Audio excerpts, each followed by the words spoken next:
क्रिस्त में मेरे प्यारे दोस्तों, आप सबों को मेरा जय यीशु और कैटेकिज्म क्लास की ओर आप सबों का मेरा स्वागत है। प्यारे दोस्तों, आज हम एक नए अध्याय की ओर हमारा ध्यान लगाएं। अध्याय 5वां, ईसाई जीवन, बुराई के खिलाफ संघर्ष।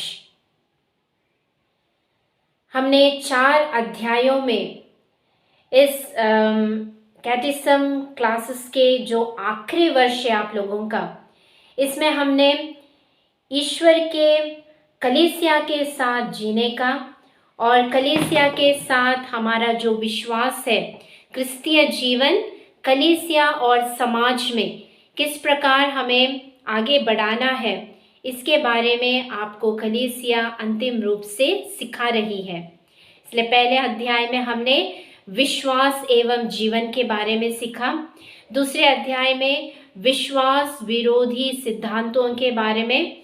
तीसरे अध्याय में पेंतकोस्त समूहों द्वारा प्रस्तुत किए गए चुनौतियों के बारे में। और चौथे अध्याय में हमने क्या सीखा था? जीवन के प्रलोभनों के बारे में। अलग अलग प्रलोभन हमने देखा, किस प्रकार यीशु वचन को हम धारण करें और मुक्ति का टोप लेकर हमारे जीवन में आने वाले प्रलोभनों का हम सामना करें, इसके बारे में हमने सोचा है, डिसीजन लिया है। हमने हमारे प्रलोभनों के बारे में जानकर आगे हम ईश्वर की इच्छा और ईश्वर के वचनों पर आधारित जीवन बिताएंगे, ऐसे हमने ईश्वर से वादा भी किया है। आज हम ईसाई जीवन में किस प्रकार के बुराइयां और इस बुराइयों के खिलाफ जो संघर्ष है, कैसे हम इस बुराइयों का संघर्ष कर सकते हैं, इसके बारे में हम मनन चिंतन करें। कुछ महीनों पहले आपने फादर स्टैनिस्लास लूर्द स्वामी के बारे में सुने होंगे। वे एक बहुत बड़े और बहुत ज्ञानी आध्यात्मिक पुरोहित थे। वे नॉर्थ साइड में आदिवासियों के लिए अपना जीवन बिताए। जो आदिवासी के लिए आवाज नहीं, उनके लिए आवाज बनकर अधिकारियों के सामने इन व्यक्तियों के लिए अपना जीवन त्याग दिया और सब कुछ उन्हें दिलाने के लिए वे दिन रात कष्ट किए। लेकिन आखिर आप लोगों को पता है, उन्हें जेल में डाला दिया गया।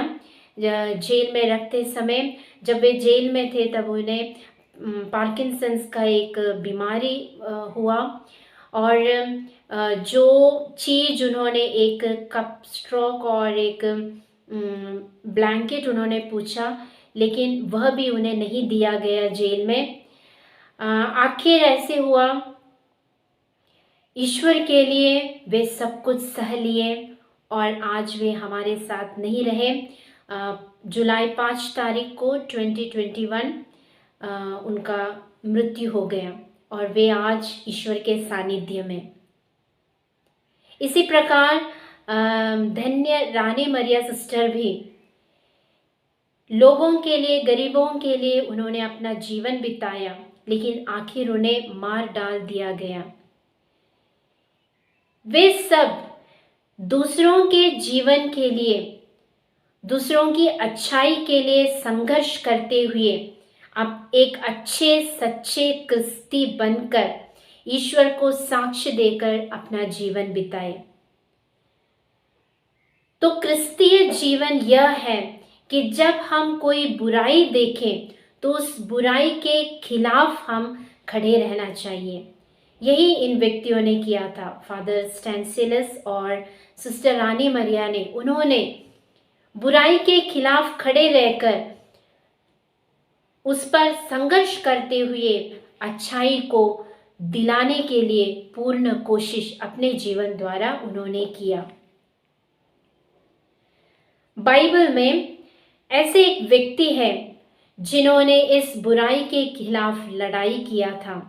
सामुएल का पहला ग्रंथ अध्याय 17 में पद संख्या 1 से हम पढ़ सकते हैं। गोलियत और दाविद के बीच में का जो युद्ध, तो इस दाविद और गोलियत के बीच की लड़ाई पुराने विधान के इतिहास में एक बहुत ही बड़ी प्रस्तुत घटना है। यहाँ पे फिलिस्ती लोगों ने ईश्वरीय प्रजा यानी इस्राएल के प्रजा पर हमला करने की तैयारी की है। तब साउल राजा था और साउल राजा को पता नहीं कि किस प्रकार इस फिलिस्तियों को उनके लड़ाई से विजय पाए, और फिलिस्तियों ने उनके बीच से एक बहुत बड़ा आदमी, बहुत शक्तिशाली आदमी, उसका नाम था गोलियत, उसको उन्होंने इस लड़ाई के सामने खड़ा किया, लड़ाई करने और ईश्वर की प्रजा इस्राएल जनता को नष्ट करने के लिए। तब आता है यह छोटा बालक दाऊद, जिन्हें लड़ाई करने के लिए तो नहीं आता है, लेकिन अपने भेड़ों के शत्रुओं को मारने के लिए अच्छी तरह आता है। और इस छोटे बालक दाऊद आकर इस लड़ाई के लिए तैयार हो जाता है और वह एक गोफन और एक कंकण लेकर इस बड़े व्यक्ति को, मनुष्य को मारने, गोलियत को मारने के लिए आगे चलता है। दाऊद ने जब यह गोलियत देखता है कि यह छोटा सा बालक उसे मारने के लिए आ रहा है, तो दाऊद उनसे, गोलियत से कहता है, तुम तो तलवार और भाला लेकर मेरा सामना करने आते हो, लेकिन मैं उस प्रभु के नाम पर आ रहा हूँ जिसकी तूने निंदा की है। यह युद्ध उस प्रभु का है। तो ईश्वर आज तुमको मेरे हवाले किए हैं। दाऊद इस गोफन और कंकन को लेकर गोलियत के माथे पर मारता है और वह कंकन करेक्ट उस गोलियत के माथे पर लगकर गोलियत गिर जाता है और दाऊद गोलियत को मार डालता है। तो इस प्रकार फिलिस्ती लोगों से इस्राएल जनता की विजय होती है। प्यारे दोस्तों, इस संघर्ष में दाऊद ने ईश्वर का सानिध्य को लेते हुए प्रभु ही यह युद्ध करेगा, यह बताते हुए उसने यह युद्ध किया।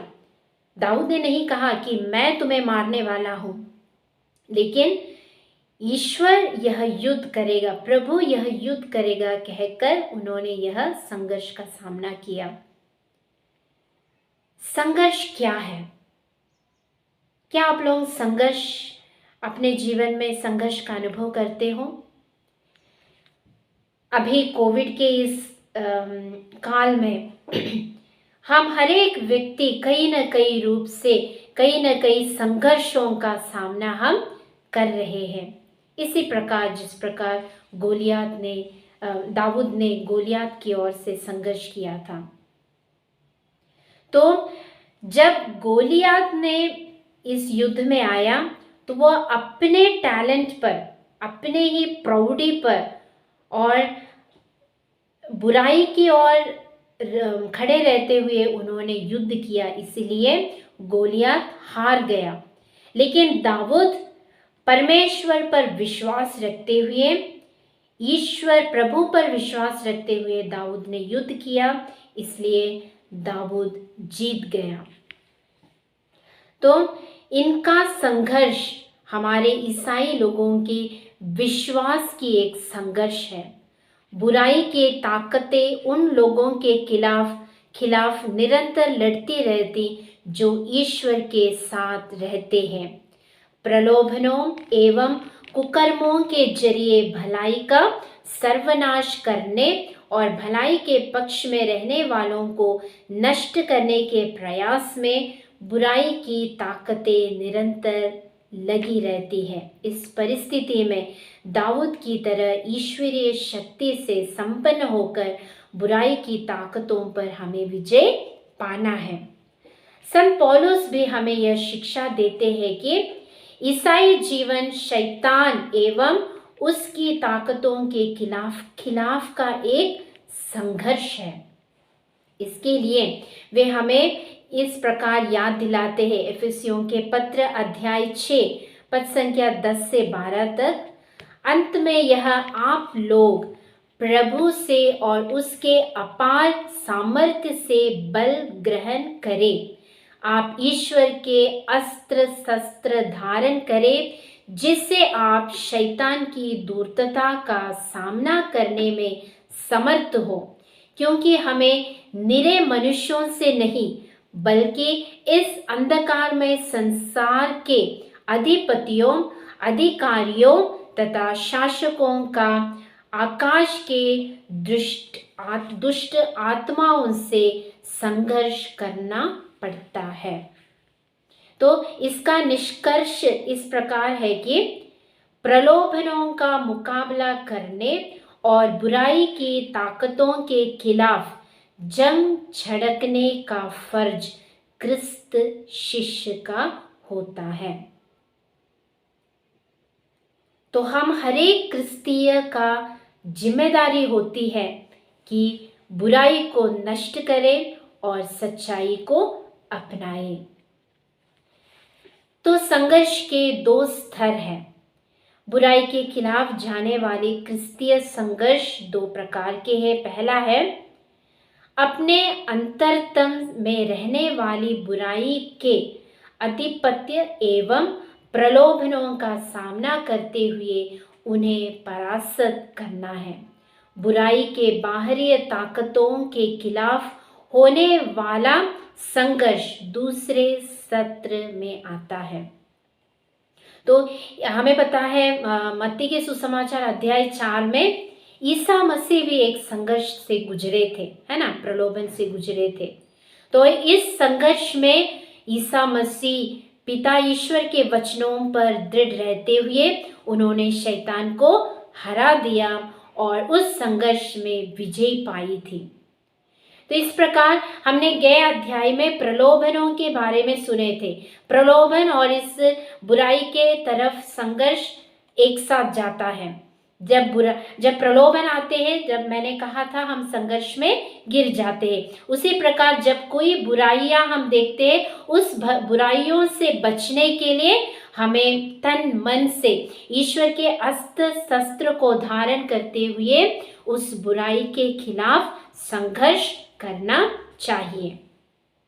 तो सबसे पहले हम और दूसरी एक बात है, वेटिकन सभा की जो पढ़ाई है, शिक्षण है, उसमें इस प्रकार कलीसिया हमें सिखाती है, ईसा मसीह के राजकीय दौत्य में सहयोगी होने के कारण आत्म नियंत्रण एवं पवित्र जीवन के जरिए पाप के शासन को पराजित करना हर एक ईसाई का कर्तव्य है। सबसे पहले बुराई की आंतरिक ताकतों के खिलाफ संघर्ष, इसके बारे में हम सोचें। बपतिस्मा द्वारा हम ईश्वर के संतान हैं, कलीसिया के सदस्य हैं और स्वर्ग राज के वारिस बने गए हैं। इसलिए संसार में रहते हुए भी संसार का न होकर ईश्वर की अपने संतान बनने का और उसकी इच्छा के अनुसार जीवन बिताने के लिए हर एक ईसाई लोग बुलाए गए हैं। यह स्वाभाविक है कि जब हम दुनिया की चाल में अलग हटकर भिन्न जीवन बिताते हैं तो इस संसार की ताकतें हमारे खिलाफ हो जाते हैं। प्रलोभन एवं कुतंत्र के जरिए हमारा सामना करती मात्र नहीं बल्कि हम में से बैर भी करेंगे। और इस पर संत योहन अपने सुसमाचार में हमें किस प्रकार ईसा मसीह, किस प्रकार यीशु हमारे लिए प्रार्थना करते हैं, वह इस प्रकार है। वचन कहता है, ईसा इस प्रकार पिता से प्रार्थना करते हैं, सब कुछ जानकर कि यह मनुष्य प्रलोभन में गिर जाएगा, उनके आंतरिक परिस्थितियों में उन्हें संघर्ष करना पड़ेगा। इसलिए पिता से ईसा प्रार्थना करते हैं, मैंने उन्हें तेरी शिक्षा प्रदान की है। संसार ने उनसे बैर किया, क्योंकि जिस तरह मैं संसार का नहीं हूँ, उसी तरह वे भी संसार के नहीं हैं। मैं यह मांगता हूँ कि उन्हें संसार से उठा ले मांगता हूँ कि उन्हें संसार से मैं यह नहीं मांगता हूँ कि उन्हें संसार से उठा ले, बल्कि यह कि तू उन्हें बुराई से बचा। तो इस संसार में रहते हुए, इस संसार का न होते हुए हमें बुराई से बचे रहना है। तो हमारे जो आंतरिक रूप से हमें जो प्रलोभने हैं, उस संघर्ष से दूर होने के लिए हमें 2 चीज़ों का काम करना है। एक है प्रार्थनामय जीवन बिताना और दूसरा ईश वचन पर अपना जीवन निर्धारित रखना चाहिए। तो इस प्रकार हम इन सभी प्रलोभनों से विजय पाकर हमारी अंतरात्मा को हम सुरक्षित रूप से बुराइयों से बचा सकते हैं। दूसरा, बुराई की बाहरी ताकतों के खिलाफ संघर्ष करना। पहले हमने देखा आंतरिक रूप से उसकी बुराई, दूसरा है बाहरी रूप से बुराइयों का संघर्ष करना। आत्मिक संघर्ष का दूसरा स्तर बुराई की बाहरी ताकतों के खिलाफ का संघर्ष है। यह ईसा मसीह के चेले के उस कर्तव्य का हमें बोध कराता है जिससे अन्य व्यक्तियों में और आम तौर पर सारे समाज में बने रहने वाली बुराई को हम पहचान सके और उनकी परिस्थितियों एवं व्यवस्थितियों का जड़ से उखाड़ कर फेंक दे सके। अशुद्ध आत्माओं को बाहर करते हुए यहूदी लोगों की गलत रिवाजों एवं नियम की व्याख्यान का विरोध करते हुए ईसा ने अपने कर्तव्य का पालन किया था। जहां कहीं भी बुराई थी, जहां कहीं भी अच्छाई के विरुद्ध किया गया था, वहां ईसा मसीह अपना आवाज उठाकर फरीसियों को उनके इस रिवाजों से दूर हटने के लिए और बुराइयों को दूर हटाने के लिए ईसा मसीह अपने जीवन द्वारा उन्होंने यह दिखाया है। इसलिए हमें भी आज बाहरी रूप से जो कुछ अशुद्धता दिखता है उसे दूर करने और उससे दूर रहने के लिए कलीसिया हमें बुलाती है। तो पापों से घृणा न करते हुए पाप का विरोध करने और पापियों को सही मार्ग बताने को वे तैयार हो गए थे। कौन? ईसा। हर एक मनुष्य से ईसा प्यार करते थे, लेकिन पाप से ईसा घृणा करते थे। ईसा के इस नमूने का अनुकरण करते हुए सारे समाज को बुराई के अधीन करने वाली शराब, मादक पदार्थ, अत्याचार एवं भ्रष्टाचार जैसे सामाजिक बुराइयों का विरोध करना एवं आधुनिक माध्यमों एवं अन्य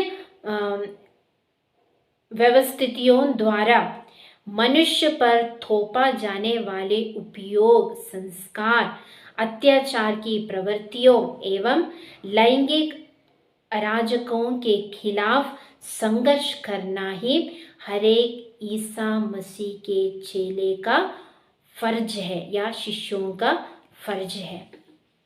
तो प्यारे दोस्तों, क्या हम एक ईसाई हैं? क्या हम ईसा मसीह के चेले हैं? तो आज हमारे आंखों के सामने इस दुनिया में जो कुछ अन्याय होते जा रहा है, लोगों को जो कुछ हम सच्चाई से दूर करते जा रहे हैं, जो कुछ मैंने अभी कहा, वह जब हम देखते हैं उसके खिलाफ लड़ने के लिए कलीसिया आज हमें बुलाती है। उसके खिलाफ आवाज उठाने, बुराई को नष्ट करने कलीसिया आज हमें इस दुनिया में, इस संसार में स्वागत करती है। तो प्यारे दोस्तों, हम यह मनन चिंतन करें कि किस प्रकार हमारे जीवन में हम बुराइयों के खिलाफ लड़ते हैं। क्या हम लड़ते हैं या उसी बुराई में हम टिके रहते हैं। तो आज हमने ईसाई जीवन में किस प्रकार बुराइयों का खिलाफ संघर्ष करना है, इसके बारे में हमने सोचे, मनन चिंतन किए। दो व्यक्तियों के बारे में हमने, उनके जीवन के बारे में हमने सोचे किस प्रकार वे बुराई को देखकर उसे मिटाने के लिए आवाज़ उठाए और उसके लिए अपना जीवन त्याग दिए। यह बहुत चैलेंजिंग है। अच्छा, बुराई करने के लिए हमें कोई चैलेंज नहीं है। बुराई में हम जल्दी गिर जाते हैं, आकर्षित हो जाते हैं, लेकिन अच्छाई करने, बुराई के विरुद्ध आवाज़ उठाने, यह हमारे लिए बहुत ही बड़ा चैलेंज है। तो हमने हमारे अंतकरण में किस प्रकार हम बुराई के खिलाफ संघर्ष कर सकते हैं, बाहरी रूप से जो बुराई है उसके खिलाफ कैसे संघर्ष कर सकते हैं, इसके बारे में हमने सोचा है। तो आज हम मनन चिंतन करके इस बुराई को आकर्षित करने वाले प्रलोभन मेरे जीवन में क्या क्या है, इसके बारे में हम सोचेंगे, ईश्वर से बताएंगे और प्रार्थना करेंगे कि हम इन बुराइयों से दूर रहें, प्रार्थना में जीवन द्वारा और ईश्वर के वचन पर निर्धारित जीवन द्वारा। और इस प्रकार हम एक सच्चे क्रिस्तीय बनकर, ईसा के चेले बनकर, ईसा मसीह के तरह आवाज़ उठाते हुए बुराई को इस दुनिया से नष्ट करे, उसे इस दुनिया से मिटा दे और ईश्वर का राज बना सके। पिता, पुत्र और पवित्र आत्मा के नाम पर आमीन।